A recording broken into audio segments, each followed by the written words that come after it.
두려움에 의한 공부는 어떻겠어요? 맨날 아는 것만 하다가 모르는 거 시험 때 나오면 또 틀리고, 그러니까 내 이럴 줄 알았지. 나는 공부랑 안 맞나 봐. 공부 못해. 공부해도 성적 안 나와. 두려움에 의한 공부의 결과일 뿐이에요. 두려움 때문에 하는 공부는 결코 성과를 거두기 어렵습니다. 반갑습니다. 최성우입니다. 오늘은 책을 한 권 소개하려고 해요. 우연한 계기에 읽게 된 책인데 공부에 대한 제 관점을 어떻게 이렇게 잘 표현했을까 하는 그 부분을 소개하려고 하는데요. 바로 이 책입니다. 보이시나요? 부자 아빠, 가난한 아빠. 예, 이거 재테크 책인데, 예, 저도 평소에는 관심이 없다가 우연히 신사임당님 유튜브를 보고 알게 됐는데요. 부자 아빠는 부자 아빠처럼 사고하기 때문에 부자 아빠가 되고, 가난한 아빠는 가난한 아빠처럼 사고하기 때문에 가난한 아빠가 된다.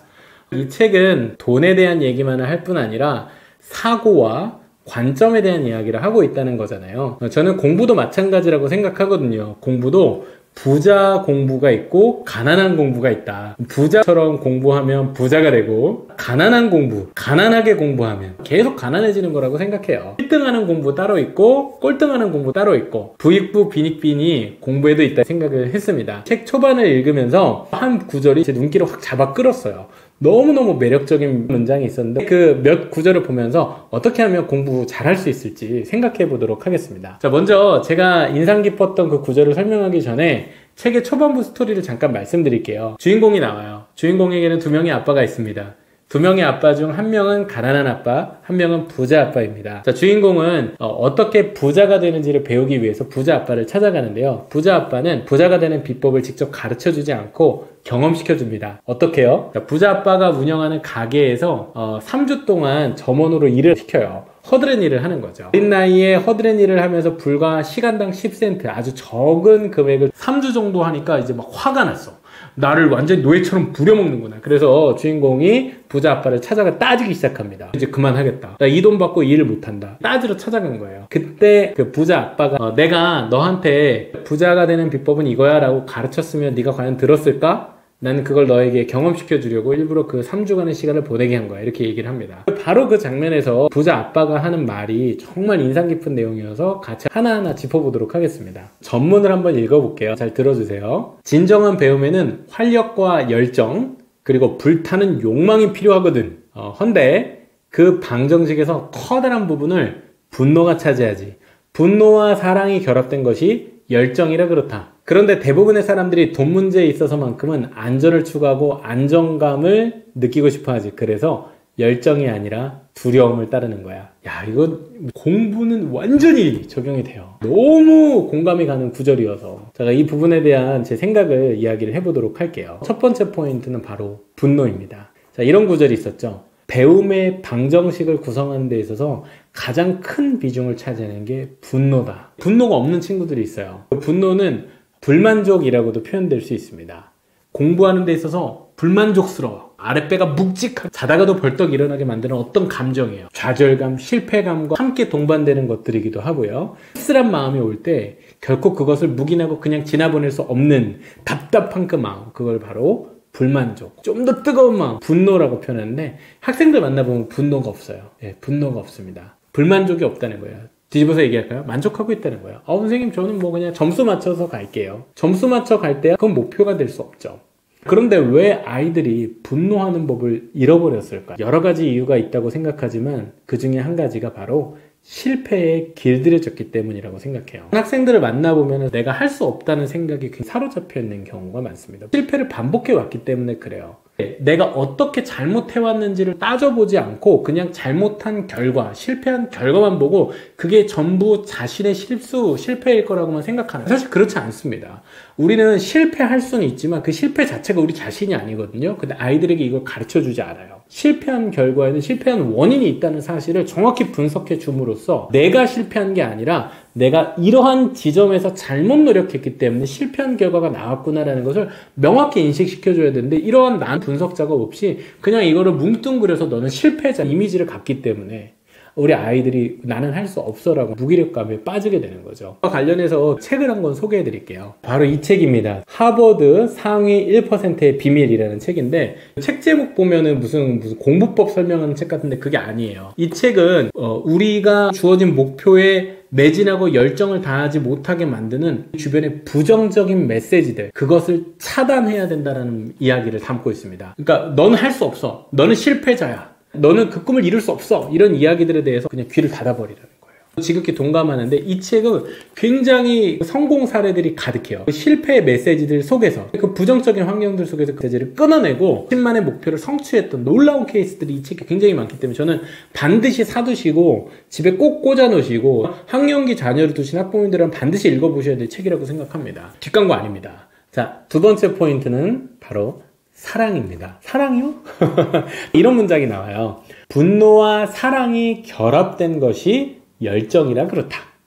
분노만 있으면 안 돼요.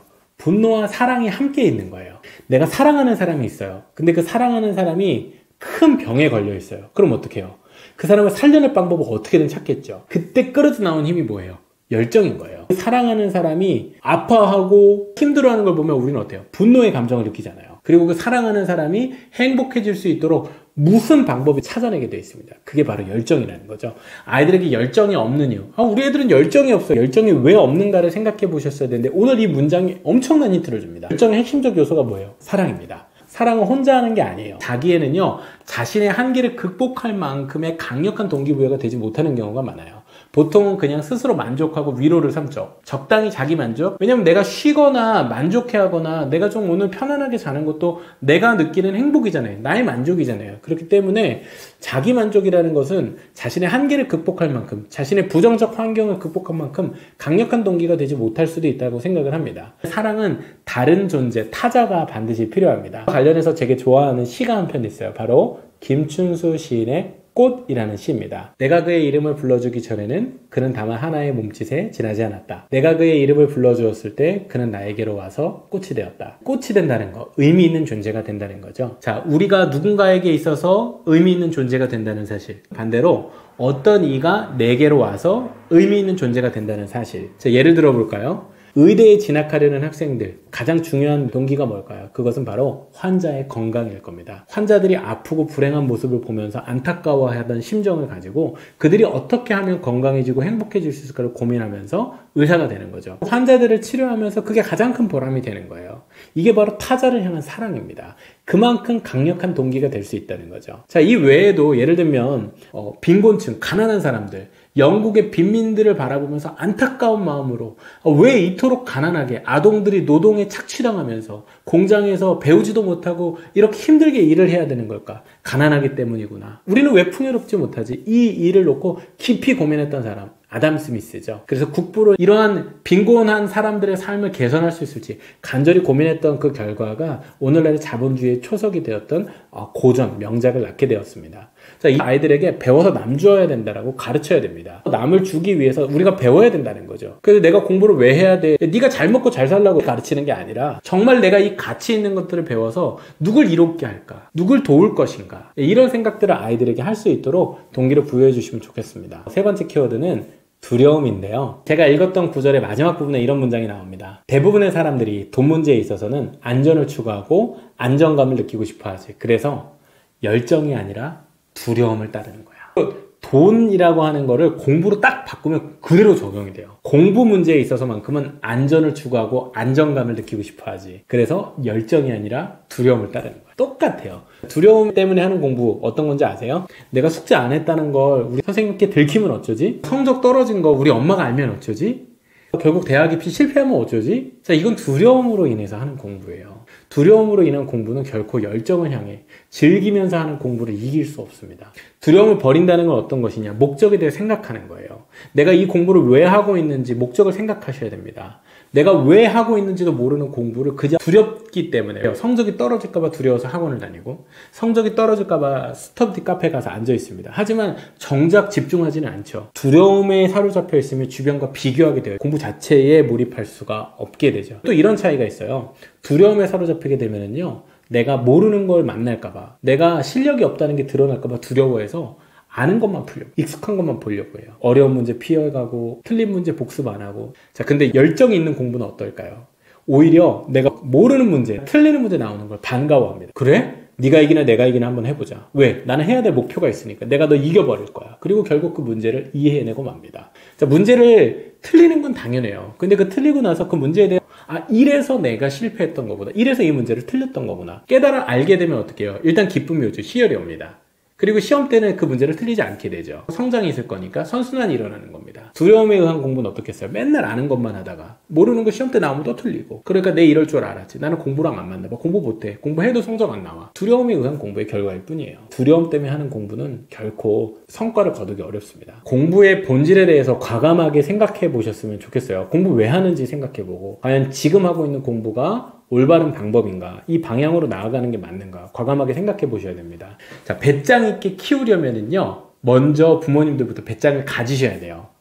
공부를 잘하게 만들고 싶으시잖아요. 그러면 시행착오를 두려워하시면 안 됩니다. 이와 관련해서 부모님들이 철학을 가지셔야 된다, 공부에 철학을 가지셔야 된다라고 생각을, 좀 거창해 보이네요. 공부에 대해서 일단 많이 생각하셔야 돼요. 생각을 많이 하다 보면요, 나만의 원칙이라는 게 생기거든요. 원칙은 좀 크고 굵직한 생각들이죠. 그리고 그 원칙들을 실행하기 위해서는 규칙들이 필요합니다. 이 원칙과 규칙들이 하나에 어우러진 틀을 형성하게 되면 그게 바로 철학이에요.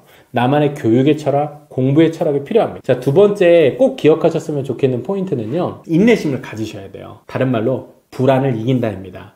자녀들을 보면 걱정되시죠? 불안하죠? 사실 그 불안은 아이들이 실제로 불안하기 때문이 아니라 부모의 마음일 뿐이에요. 내가 볼 때는 이 녀석 잘 못할 것 같은데 걱정이 됩니다. 그 걱정이 되다 보면 어떻게 해요? 간섭하고 개입하게 되죠. 근데 기다리셔야 돼요. 물론 그냥 방임한다고 해서 아이들이 그대로 다 성장하거나 성공하는 건 아니에요. 정해진 목표가 있어야 돼요. 그 목표를 어떻게 실행해야 되는지에 대해서 분명한 계획이 있어야 되고, 그 다음에 실행은 혼자 하는 거예요. 그 혼자 하는 과정에서 부족했을 수 있어요. 시행착오가 있었을 수 있겠죠. 그것들을 평가하는 과정을 통해서 자신의 약점을 극복해가는 공부의 자연스러운 원리를 터득해야 되는데, 이 과정을 부모들이 개입하기 때문에 아이들이 망쳐지는 겁니다. 마지막으로는 믿음을 가지셔야 됩니다. 제가 좋아하는 영화 인터스텔라에 보면 이런 문장이 나와요. 우리는 답을 찾아낼 것이다. 언제나 그랬듯이 답을 찾아낼 겁니다. 우리 아이들이 찾아낼 거고요. 엄마 아빠들도 찾아낼 거예요. 답을 찾아낼 수 있습니다. 답이 있기 때문에 그래요. 막연한 불안감, 거기에 휩싸여 있지 마시고, 자, 믿음을 가지십시오. 우리는 반드시 답을 찾아낼 겁니다. 언제나 그랬듯이.